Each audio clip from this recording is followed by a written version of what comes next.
نحمده ونصلي على رسوله الكريم اما بعد فاعوذ بالله من الشیطان الرجیم بسم اللہ الرحمن الرحیم 23 جمادی الاولیٰ 1444 ہجری 18 دسمبر 2022 کو آج ہم اور آپ جامعہ ربانیہ ناظم آباد کراچی میں درس قرآن کے حوالے سے جمع ہیں۔ بسم اللہ الرحمن الرحیم کی تفسیر پر آج 14واں درس ہے۔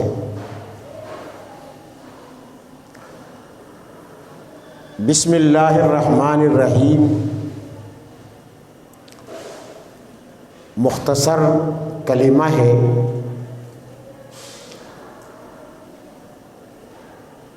جس کا ہم ترجمہ کرتے ہیں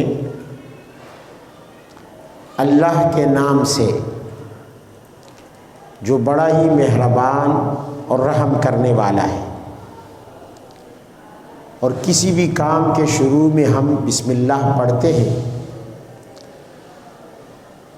تو اصل میں ترجمہ یوں ہونا چاہیے تھا کہ میں شروع کرتا ہوں اللہ کے نام کے ساتھ، یعنی عربی زبان میں ہم کہیں اشرع بسم اللہ الرحمن الرحیم یا ابدأ بسم اللہ الرحمن الرحیم، میں شروع کرتا ہوں۔ لیکن بات لمبی ہو جاتی، چھوٹی بات مختصر بات یاد رکھنا آسان ہوتا ہے بنسبت لمبی بات کے۔ اللہ تعالیٰ نے پہلا لفظ ہٹا دیا، میں شروع کرتا ہوں، اشرع یا ابدأ، یہ الفاظ ہٹا دیے تاکہ آسانی ہو جائے۔ اور یہ جملہ جو بہت زیادہ استعمال ہونے والا جملہ ہے انسان کی زندگی میں، اس جملے کو یاد رکھنے اور استعمال کرنے میں آسانی ہو، تو اللہ نے بندوں پر آسانی فرمائی اور اس میں بندوں کو سبق دیا کہ تمہارے معاملات بھی آسانی پر ہونے چاہیے۔ تمہارا کوئی بھی معاملہ ہو، کوئی بھی گفتگو ہو، اس میں چشم پوشی، آسانی، تخفیف، تسہیل کا پہلو ضرور ہونا چاہیے۔ نبی علیہ الصلوۃ والسلام بھی صحابہ کرام کو یہی تعلیم دیا کرتے تھے کہ یسروا ولا تعسروا، انما بعثتم میسرین ولم تبعثوا معسرین، آسانی پیدا کرو، لوگوں کے لیے آسانیاں پیدا کرو، مشکلات نہ پیدا کرو، اس لیے کہ تمہیں آسانی پیدا کرنے والا بنایا گیا ہے، نہ کہ لوگوں کے لیے مشکلات کھڑی کرنے والا۔ اسی لیے کہا گیا کہ الدین یسر، حدیث میں آتا ہے کہ دین تو آسان ہے۔ اس آسانی کا ایک مظاہرہ بسم اللہ میں ہوتا ہے کہ اللہ جل جلالہ نے اسے مختصر کر دیا تاکہ بندوں پر آسانی ہو، اور یہ اللہ کی رحمت ہے۔ بسم اللہ کے اندر اللہ کی رحمت ہے جس کا مظاہرہ اللہ نے بسم اللہ میں کیا۔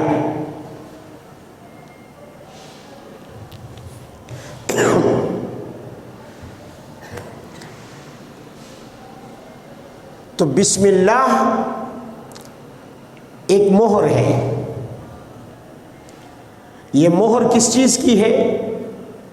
ہر کام کے شروع میں، ہر نیکی کی شروع میں، ہر عبادت کے شروع میں ہم بسم اللہ پڑھتے ہیں۔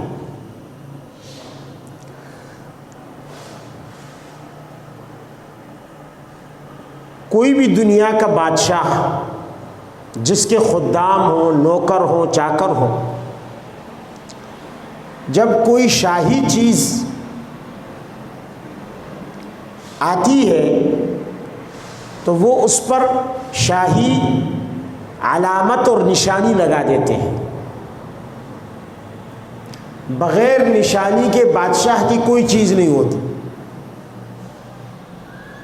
یہ نوکر چاکر کیوں نشانی لگاتے ہیں؟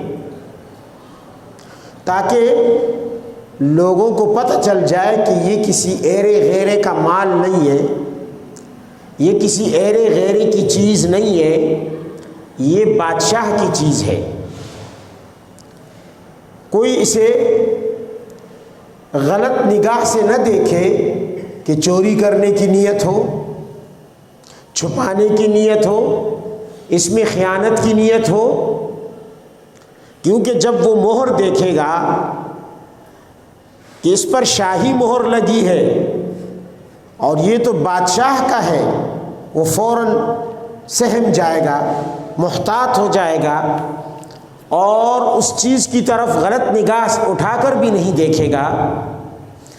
گویا اللہ تعالیٰ نے مخلوق سے، اپنے بندوں سے انہیں سمجھایا کہ دیکھو تم جو میری عبادتیں کرتے ہو، میری اطاعت کرتے ہو، یہ جتنی نیکیاں کرتے ہو، تمہاری ان نیکیوں کا ایک دشمن ہے، ایک چور ہے، اور وہ چاہتا ہے کہ تمہاری نیکیوں کو برباد کر دے، خراب کر دے، تمہارے عمل کو خراب کر دے۔ فوراً تم اپنے عمل پر شاہی مہر لگا دو، شاہی سیل لگا دو، اور جب تم یہ شاہی مہر لگا دو گے تو پھر مجال ہے کہ کوئی شخص تمہارے عمل کو، اور جو خاص طور پر تمہارا دشمن، تمہارے اعمال کا دشمن ہے، تمہاری طاعتوں کا دشمن ہے، اسے پھر جرأت نہیں ہوگی کہ وہ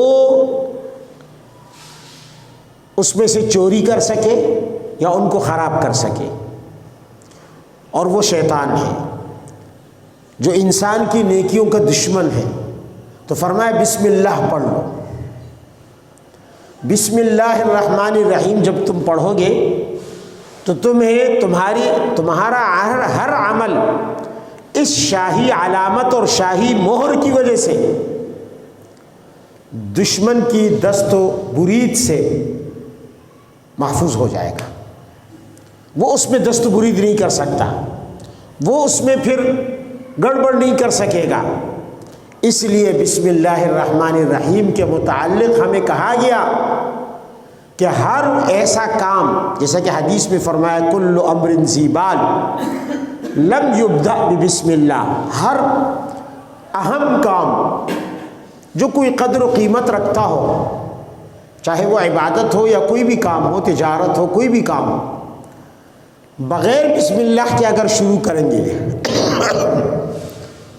تو وہ نامکمل ہوگا اور اس پر شاہی مہر نہیں ہوگی، وہ دم بریدہ ہوگا، وہ ابتر ہوگا، اجزم ہوگا، نامکمل ہوگا، اس لیے کہ اس پر شاہی ٹھپا نہیں ہوگا۔ کسی بھی وقت دشمن اس کو اچک سکتا ہے، خراب کر سکتا ہے۔ یہی تو وجہ ہے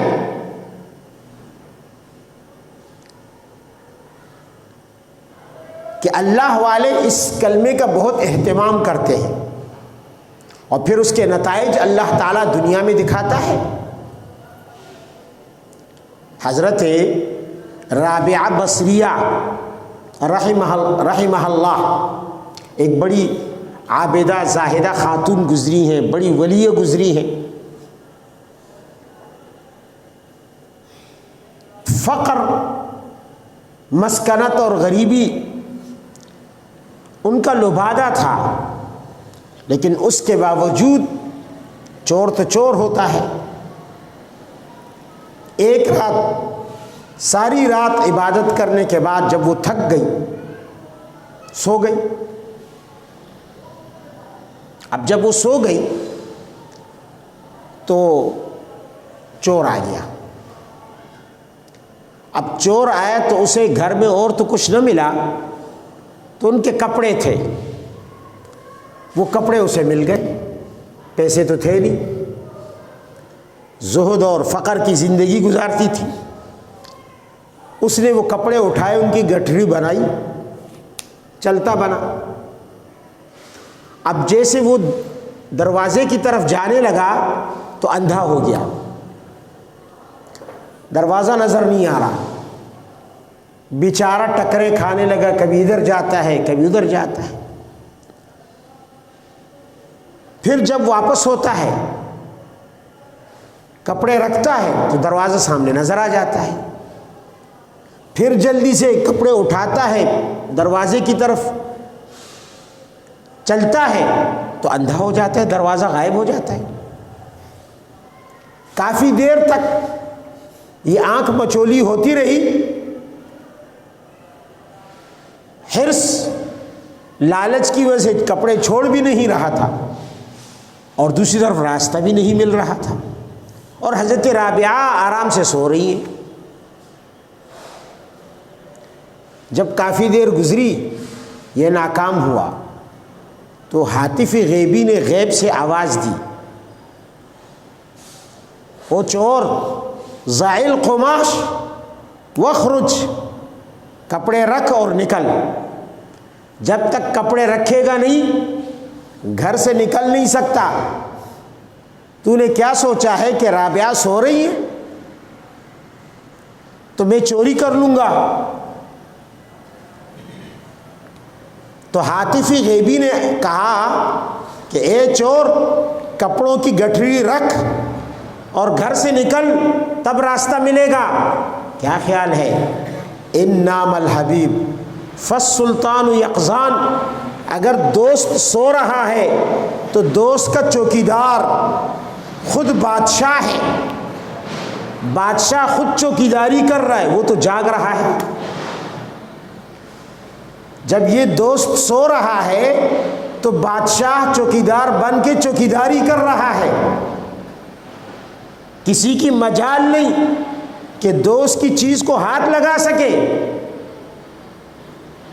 جب یہ آواز اس نے سنی، گھبرایا اور فوراً کپڑے پھینکے اور بھاگا، سامنے دروازہ تھا، نکل گیا۔ تو یہ بسم اللہ الرحمن الرحیم، اللہ کے نام کی برکت ہے، اللہ کے نام کی برکت، کیا بتاؤں کیا برکات ہیں، عجیب عجیب۔ سیدنا موسیٰ علیہ السلام فرعون جیسے شخص کے پاس اللہ نے ان کو بھیجا، جاؤ تبلیغ کرو۔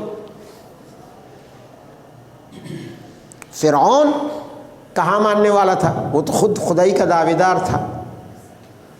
تو موسیٰ علیہ السلام بار بار جا رہے ہیں، فرعون کو منتیں کر رہے ہیں، ان کو سمجھا رہے ہیں، ان کو تبلیغ کر رہے ہیں، ان کو دعوت دے رہے ہیں، اور جناب فرعون ماننے کا نہیں۔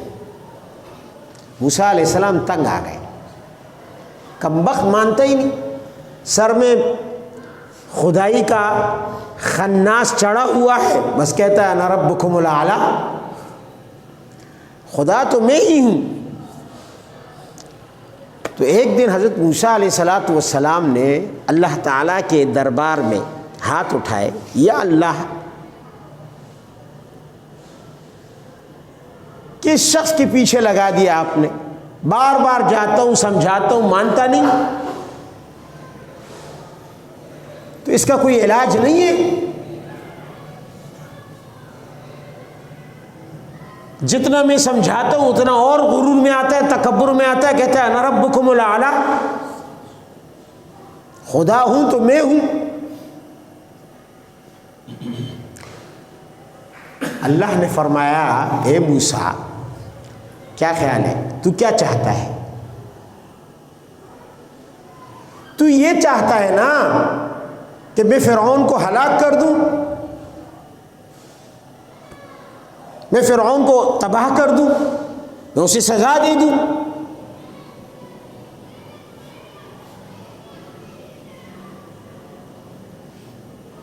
فرمایا تیری نظر کسی اور چیز پر ہے اور میری نظر کسی اور چیز پر ہے۔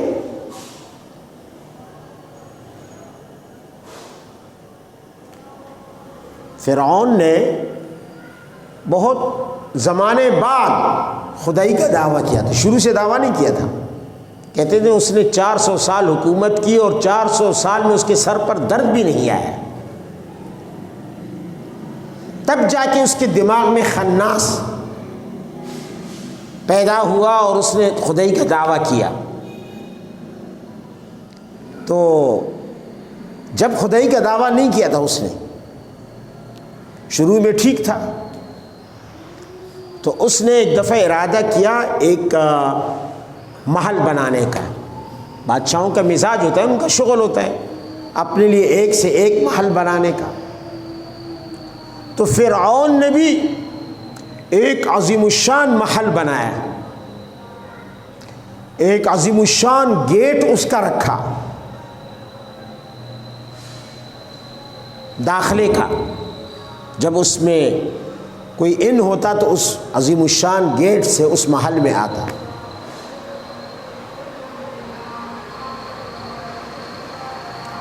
اللہ نے فرمایا موسیٰ تو چاہتا ہے کہ فرعون غرق ہو جائے، تباہ ہو جائے، برباد ہو جائے، اسے سزا مل جائے، اس لیے کہ تیری نظر اس کے کفر پر ہے. تیری نظر اس کے کفر پر ہے، اور کفر میں بھی وہ پکا ضدی. فرمایا میری نظر اس کے دروازے کے اوپر جو اس نے سلیب لگائی ہے یا اس نے جو تختی لگائی ہے اس پر ہے. تیری نظر اس کے کفر پر ہے اور میری نظر اس کے دروازے کے اوپر ہے. موسیٰ علیہ السلام حیران ہوئے کہ دروازے کے اوپر کیا ہے. دیکھا تو فرعون کے دروازے کے اوپر، گیٹ کے اوپر لکھا ہوا تھا بسم اللہ. بسم اللہ. فرمایا اس نے اپنے محل کے مین گیٹ پر میرا نام لکھا ہوا ہے، اس نام نے اسے محفوظ رکھا ہے، میں کیسے اسے سزا دوں؟ اس نام کی برکت سے، بسم اللہ کی برکت سے وہ اب تک محفوظ ہے. تیری نظر اس کے کفر پر ہے، میری نظر بسم اللہ پر ہے. یہی تو وجہ ہے کہ اللہ نے فرعون کو محل میں نہیں مارا، وہ محل میں نہیں مرا. اللہ کے لیے کیا مشکل، اتنا دور لے جانے کی کیا ضرورت تھی، محل ہی میں اس پر کوئی مخلوق مسلط کر دیتے نمرود کی طرح. نمرود کو اللہ نے محل میں مارا، اور علماء کہتے ہیں کہ مچھر گھس گیا تھا اس کی ناک میں جس نے اس کا ستیہ ناش کر دیا. اسی طرح اللہ تعالیٰ فرعون کو بھی محل کے اندر مار دیتا. اور میں موسیٰ تیری نظر اس کے کفر پر ہے اس لیے تو اسے تباہ کرنا چاہتا ہے، میری نظر بسم اللہ پہ ہے اسی لیے اسے کچھ کہتا نہیں ہوں. دور لے جا کے بحیرہ قلزم میں اللہ نے قلزم کے پانیوں میں اسے غرق کر دیا. اب آپ اندازہ لگائیں وہ شخص جس نے خدائی کا دعویٰ کیا ہے، جو کہتا ہے انا ربکم الاعلیٰ، خدا تو میں ہوں اور سب سے بلند ترین خدا ہوں، لیکن بسم اللہ کی برکت اسے تباہ ہونے نہیں دے رہی. بسم اللہ اس کے لیے قلعہ بن گئی ہے، حالانکہ اس نے دروازے پہ لکھا، دروازے کی چوکھٹ پہ اس نے لکھا ہے. تو کیا خیال ہے اس شخص کے بارے میں جو اپنی دل کی تختی پر بسم اللہ لکھ دے اور صبح اور شام ہر عمل سے پہلے، ہر کام سے پہلے بسم اللہ پڑھتا رہے؟ وہ محفوظ قلعے میں ہوگا یا نہیں ہوگا؟ ایسا عظیم الشان قلعہ ہے. ایک بزرگ، اصل میں یہ بسم اللہ بندے اور انسان، بندے اور اس کے رب کے درمیان مصالحت کروانے والا کلمہ ہے. مصالحت، اور جب مصالحت ہو جاتی ہے، دوستی ہو جاتی ہے، دوستی کروانے والا کلمہ ہے. اور جب دوستی ہو جاتی ہے نا تو پھر دوست کو کوئی نقصان پہنچا سکتا ہے، کیونکہ وہ جس کا دوست ہے وہ اس کے لیے تو ہر حد پار کر دے گا اس کی حفاظت کے لیے۔ تو دو دوستوں کے درمیان دوستی کرانے والا کلمہ کیا ہے؟ بسم اللہ الرحمن الرحیم۔ ایک اللہ والے بکریاں چرا رہے تھے، کسی کا گزر ہوا، دیکھا کہ بکریاں بھی چر رہی ہیں، ساتھ میں بھیڑیے بھی چر رہے ہیں۔ بھلا کبھی بھیڑیے اور بکری کی دوستی ہوئی؟ کبھی نہیں ہوئی۔ بھیڑیا دشمن ہوتا ہے بکری کا۔ ہم بچپن میں درجہ اولیٰ میں ہم نے ایک کتاب پڑھی تھی، اب تو نہیں ہے، نصاب میں اس زمانے میں تھی، مفید الطالبین۔ اس میں ایک واقعہ لکھا، واقعہ یہ لکھا کہ ایک بوڑھیا عورت نے ایک جگہ دیکھا کہ بھیڑیا کا بچہ ہے اور اس کی ماں مر چکی ہے، تو دودھ پیتا شیرخوار بچہ تھا بھیڑیا کا۔ اسے ترس آیا کہ اس بیچارے کو دودھ کون پلائے گا، ماں مر چکی ہے اس کی۔ اس نے اس بچے کو اٹھایا، اس کی بکری تھی جس سے بچے پیدا ہوئے تھے تو اس کے تھنوں میں دودھ تھا، تو وہ بھیڑیے کے بچے کو اٹھا کر لائی اور بکری کے بچوں کے ساتھ اس نے شامل کر دیا اسے بھی۔ اب بکری کے بچے بھی بکری کا دودھ پی رہے ہیں اور بھیڑیے کا بچہ بھی دودھ پی رہا ہے۔ دن گزر رہے، دن گزرتے رہے، بچہ بڑا ہوتا گیا۔ جب خوب ہٹا کٹا ہو گیا نا، ایک دن اچانک اس نے بکری پہ حملہ کیا اور منٹوں میں اسے چٹ کر گیا۔ بڑھیا آئی، اس نے دیکھا کہ اس کا خون جو ہے منہ خون سے اٹا ہوا ہے، منہ سے لال ہے، اور دیکھا کہ بکری نہیں ہے اور سامنے اس کی ہڈیاں اور اس کی کھال پڑی ہے۔ اسے بڑا افسوس ہوا۔ اس نے وہاں اشعار پڑھے، قتلت شویہتی وفجعت قلبی وانت لشاتنا ابن الربیب غزیت بدرہا وغدرت فیہا فمن انباک ان اباک ذیب اذا کانت طباع طباع سوء فلا ادب یفید ولا ادیب۔ اس بڑھیا نے اشعار کہا کم بخت، نمک حرام، تو نے میری بکری کو مار ڈالا، حالانکہ وہ تو تیری ماں تھی، تجھے دودھ پلاتی تھی، اتنا سا تھا، اس نے دودھ پلایا تجھے، پال پوس کر تجھے بڑا کیا، اور تو نے اسی کے ساتھ غداری کی، غدار نمک حرام، اور میرے دل کو ٹھیس پہنچائی۔ قتلت شویہتی وفجعت قلبی وانت لشاتنا ابن الربیب۔ تو آپ تو ہماری بکری کے لے پالک بیٹے تھے، غزیت بدرہا، ساری زندگی اسی کا دودھ پیتے رہے اور اسی میں تو نے نمک حرامی کی۔ یہ تو بتا، فمن انباک ان اباک ذیب، تجھے کس نے بتایا کہ تیرا باپ بھیڑیا تھا؟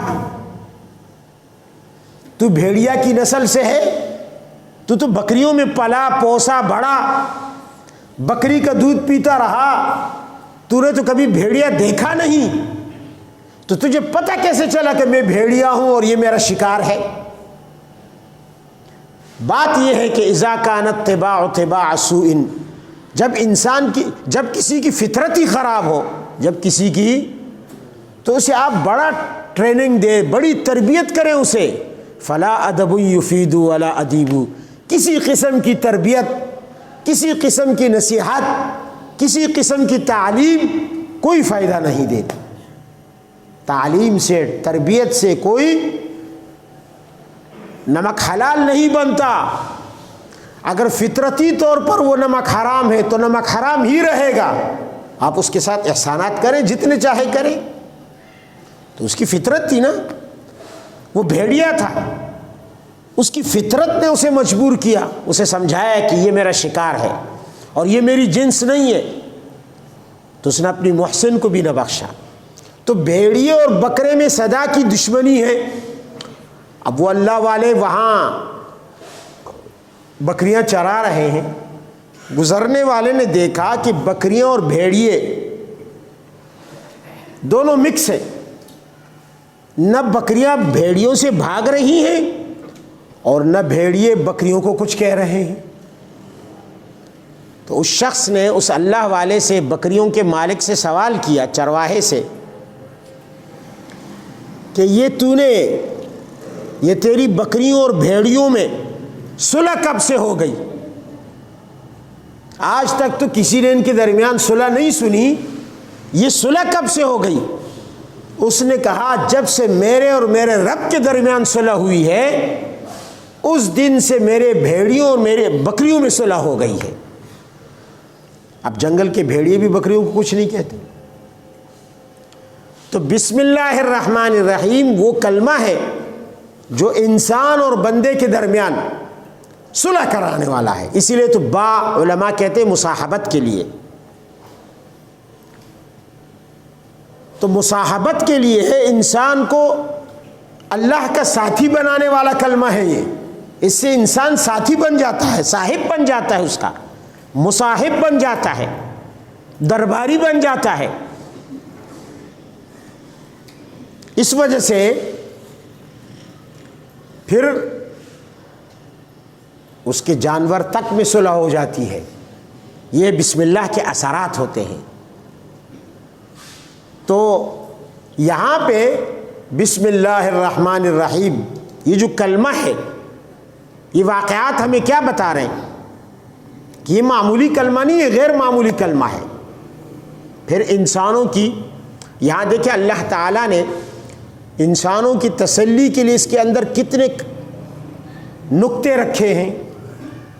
پہلے اللہ تعالیٰ نے انسانوں سے کتنا پیار ہے کہ یہ جملہ دیا اور اس میں پھر اللہ نے نکتے بھی رکھے، اور وہ بھی تسلی کے۔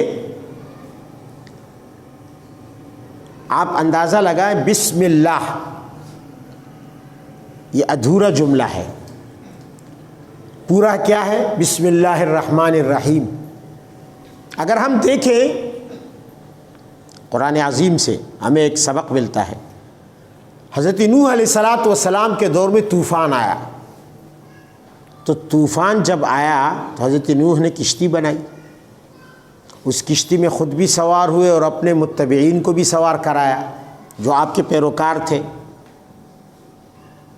اور آپ نے کشتی میں سوار ہوتے وقت آدھی بسم اللہ پڑھی، بسم اللہ، پوری بسم اللہ نہیں پڑھی، آدھی بسم اللہ کی برکت سے جہاں پوری دنیا طوفان میں غرق ہو گئی، حضرت نوح اور ان کے ساتھی بچ گئے۔ آدھی بسم اللہ نے ان کو بچایا، اتنے عظیم الشان طوفان سے۔ اور حضرت سلیمان علیہ السلام نے بلقیس کے نام جب خط بھیجا تو اس میں پوری بسم اللہ لکھی۔ تو جب تک آپ نے خط نہیں بھیجا، جب تک آپ نے بسم اللہ الرحمن الرحیم نہیں لکھی، اس وقت تک آپ کی مملکت ناقص تھی، آپ کی حکومت ناقص تھی۔ یمن کا اور سبا کا علاقہ آپ کی حکومت سے باہر تھا، جس پر بلقیس کی حکمرانی تھی۔ سلیمان علیہ السلام نے بسم اللہ الرحمن الرحیم پڑھی اور لکھی، اللہ نے اس کی برکت سے آپ کو یمن اور سبا کا علاقہ بھی عطا فرما دیا، آپ کی مملکت کو وسیع کر دیا۔ تو یہ ایسا جملہ ہے کہ جس سے ایک طرف اللہ کے عذاب سے نجات ملتی ہے تو دوسری طرف دنیا کی بادشاہت بھی عطا ہوتی ہے۔ تو تسلی دیکھیں آپ، اس میں 3 نام ہیں اللہ کے، ایک اللہ، ایک الرحمن، ایک رحیم۔ تو اللہ یہ اللہ کا جلالی نام ہے، جس سے قہر کا اظہار ہوتا ہے، جس سے اس کے زبردست ہونے کا تصور ذہن میں بیٹھتا ہے، ایک جلالی نام ہے، ایک باروب نام ہے، جس سے انسان کے دل میں ڈر پیدا ہوتا ہے۔ جب بسم اللہ انسان نے کہا تو انسان کا دل کانپ گیا، اس جلالی نام سے لرز گیا، اس کا بال کھڑا ہو گیا اور روواں کھڑا ہو گیا۔ لیکن اللہ نے فوراً اس کی تسلی فرما دی، آگے 2 دفعہ اس کو تسلی دی۔ پہلی دفعہ تسلی الرحمن کے ذریعے اور دوسری دفعہ تسلی دی الرحیم کے ذریعے، تاکہ یہ انسان مایوس نہ ہو جائے۔ کیونکہ انسانوں کی 3 قسمیں ہیں نا، ایک وہ انسان جو ظالم ہے، ایک وہ انسان جو میانہ رو ہے، درمیانہ ہے، اور ایک وہ انسان جو نیکیوں میں سب سے بڑھنے والا ہے۔ فَمِنْهُمْ ظَالِمٌ لِنَفْسِهِ وَمِنْهُمْ مُقْتَصِدٌ وَمِنْهُمْ سَابِقٌ بِالْخَيْرَاتِ بِإِذْنِ اللَّهِ، قرآن عظیم میں ہے۔ یہ انسانوں کی 3 قسمیں ہیں۔ تو پہلی صفت اور پہلا نام اللہ کا یہ ظالم کے لیے ہے۔ ظالم کو جھنجھوڑنے کے لیے جب وہ بسم اللہ کہے گا تو یا اس کے کان میں بسم اللہ پڑے گی تو وہ کانپ اٹھے گا کہ ایک زبردست اور ایک قاہر قوت میرے اوپر ہے، جس کی مدد کسی نے لی ہے، کیونکہ بسم اللہ مدد کے لیے ہے، با استعانت کے لیے بھی ہے۔ تو جب وہ یہ سنے گا کہ کسی مظلوم نے میرے مقابلے میں کسی قاہر اور قہار اور جبار ذات کی اس سے مدد کی درخواست کی ہے، اس کی مدد لی ہے، وہ فوراً اپنے ظلم سے باز آ جائے گا۔ دوسرے نمبر پر وَمِنْهُمْ مُقْتَصِدٌ،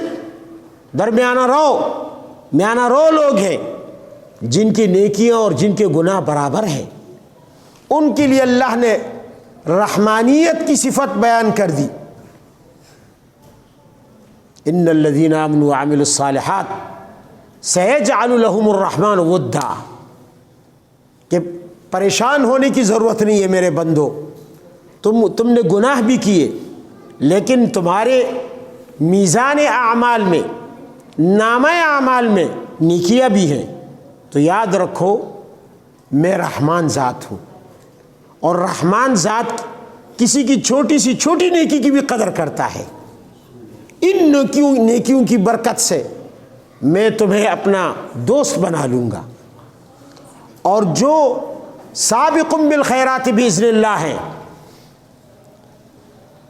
سابقٌ بالخیرات اللہ کے حکم سے نیکیوں میں سبقت کرنے والے ہیں، تو ان کے لیے تو پھر رحیم ہے۔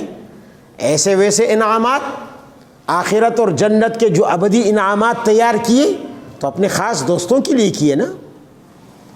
تو انسانوں کے 3 طبقوں کی طرف اشارہ کیا ان 3 صفات نے، کہ انسان بھی 3 قسم کے ہیں، ایک ظالم، ایک میانہ رو، اور ایک نیکیوں میں سب سے آگے بڑھنے والے۔ اس لیے اللہ تعالی کی جو رحمت ہے نا انسانوں پر،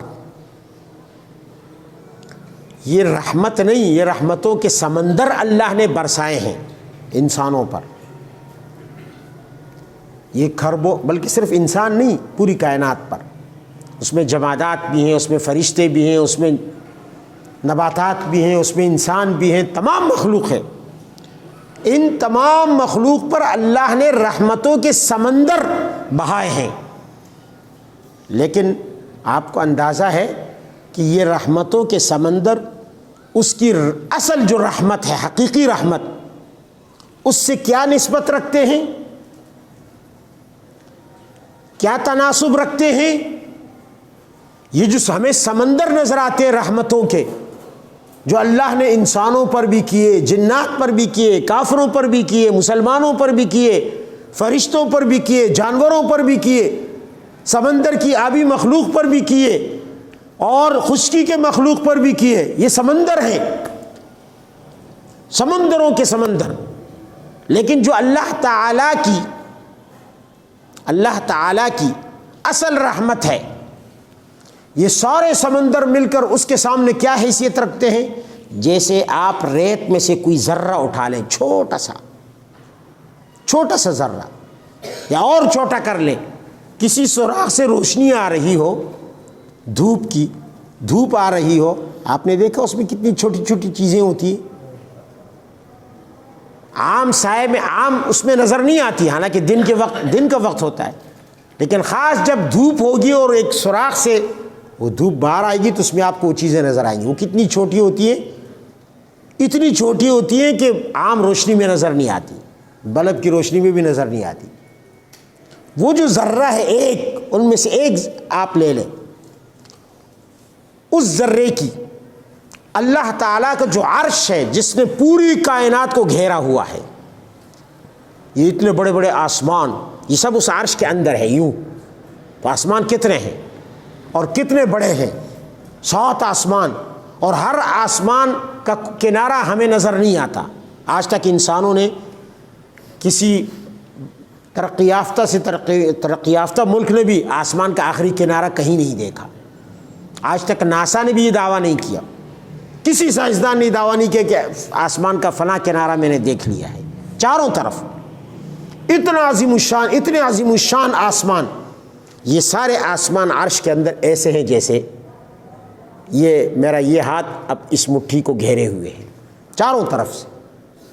تو عرش کتنا بڑا ہوگا جس نے اس پوری کائنات کو اپنے اندر لیا ہے. تو وہ جو ذرہ ہے اس کی اس عرش سے کیا نسبت ہے؟ یہ عرش اس ذرے کے مقابلے میں کتنا بڑا ہے؟ کائنات میں جتنی رحمتیں ہیں یہ سارے رحمتوں کے سمندر ہیں، رحمتیں نہیں، یہ رحمتوں کے سمندر ہیں. یہ سارے سمندر مل جائیں اللہ کی اصل رحمت کے مقابلے میں اس ذرے کی حیثیت رکھتے ہیں، اس ذرے کی حیثیت رکھتے ہیں.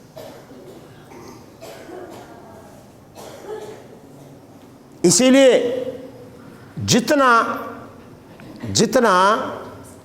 جتنی ہستی بڑی ہوتی ہے اتنا ہی اس کا کرم بھی بڑا ہوتا ہے، اس کا عطیہ بھی بڑا ہوتا ہے. اسی لیے تو رحمان اور رحیم جیسے عظیم الشان صفات رکھی گئی. ایک شخص ایک بہت بڑے بادشاہ اور سیٹھ کے پاس گیا. وہ سیٹھ بھی تھا، دولت بھی اس کے پاس بے تحاشا تھی، اور یہ محتاج تھا. اس نے جا کے اس کے در پہ کچھ مانگا ہوگا، اس نے اہمیت نہیں دی، تھوڑا سا دے کر اسے ٹرخا دیا، اسے ٹرخا دیا. اگلے دن وہ کلہاڑی لے کر آیا اور کلہاڑی سے اس کے محل کے گیٹ کو، دروازے کو توڑنے لگا. لوگوں نے پوچھا بھائی کیا کر رہے ہو؟ اتنا بڑا آدمی، اتنا بڑا سیٹھ، اتنا بڑا بادشاہ، اور تم اس کے محل کے دروازے کو توڑ رہے ہو؟ اس نے کہا نہیں، میں اس لیے توڑ رہا ہوں کہ یا تو اسے اپنی بخشش اور عطیے کو دروازے کے موافق بنانا چاہیے، جو عطیہ یہ دے رہا ہے لوگوں کو، یا تو اس کو دروازے کے برابر کرنا چاہیے، اور یا دروازے کو عطیے کے برابر کرنا چاہیے. دروازہ اتنا بڑا رکھا ہے، گیٹ اتنا بڑا ہے، اور آدمی کو دیتا ہے مٹھی میں، چند سکے دے کر ٹرخا دیتا ہے. تو اس دروازے کے شائے نشان یہ بخشش نہیں ہے، یہ عطیہ نہیں ہے.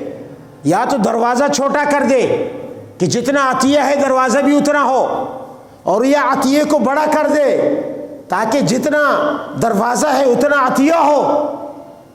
تو خالق کائنات کا ہر عطیہ جو وہ اپنی مخلوق پر کرتا ہے وہ ایک سمندر ہوتا ہے، اور اس سمندر میں اس کی مخلوق غوطے لگا رہی ہوتی ہے. یہ اس کی رحمتوں کا اور مہربانیوں کا سمندر ہے. اسی وجہ سے رحمان کا معنی کیا ہے؟ بڑی نعمتیں کرنے والا، بڑی بڑی نعمتیں دینے والا. بڑی بڑی رحمتیں نازل کرنے والا، عظیم الشان نعمتیں دینے والا، کہ دربار جتنا ہے اس کا شاہی خزانہ جتنا عظیم الشان ہے، ایسے ہی اس کے عطایا بھی بڑے ہیں۔ تو حضرت حسن بصری رحمہ اللہ وہ دعا مانگا کرتے تھے اور اس آیت کو پڑھتے تھے، اہدنا الصراط المستقیم، تو وہ پڑھتے تھے اہدنا صراطا مستقیما، ان کی قرات میں اس طرح تھا۔ تو کسی نے کہا کہ تنوین عربی زبان میں تھوڑی سی چیز کے لیے آتی ہے، تو آپ تھوڑی سی چیز کیوں مانگتے ہیں اللہ سے؟ صراط مستقیم تھوڑی سی کیوں مانگتے ہیں آپ؟ زیادہ مانگیں؟ فرمایا نہ ایسا نہ کہو، قلیل منک لا یقال له قلیل، اللہ کے دربار سے جو معمولی چیز بھی ملتی ہے نا وہ ہمیں معمولی نظر آتی ہے، حقیقت میں وہ بھی سمندر ہوتی ہے، وہ بھی سمندر ہوتی ہے، ہمیں اس کی حقیقت کا صحیح ادراک نہیں ہوتا، اس لیے ہم سب یہ سمجھتے ہیں کہ یہ معمولی سی چیز اللہ نے دے دی۔ ایسا نہیں ہے، قلیل منک لا یقال له قلیل، اللہ کے تھوڑے کو تھوڑا نہیں کہا جا سکتا، وہ اگر تھوڑی سی ہدایت بھی دے دے، تھوڑی سی صراط مستقیم بھی دے دے، یہ اس کی عظیم الشان رحمت ہے، عظیم الشان کرم ہے اس کا۔ اس لیے میں عرض کر رہا تھا کہ بسم اللہ الرحمن الرحیم، یہ تمام واقعات بتا رہے ہیں کہ بسم اللہ کتنا عظیم کلمہ ہے جو اللہ نے انعام اور احسان کے طور پر ہمیں نصیب کیا۔ انشاءاللہ مزید گفتگو اگلے درس میں ہوگی۔ وآخر دعوانا الحمدللہ رب العالمین۔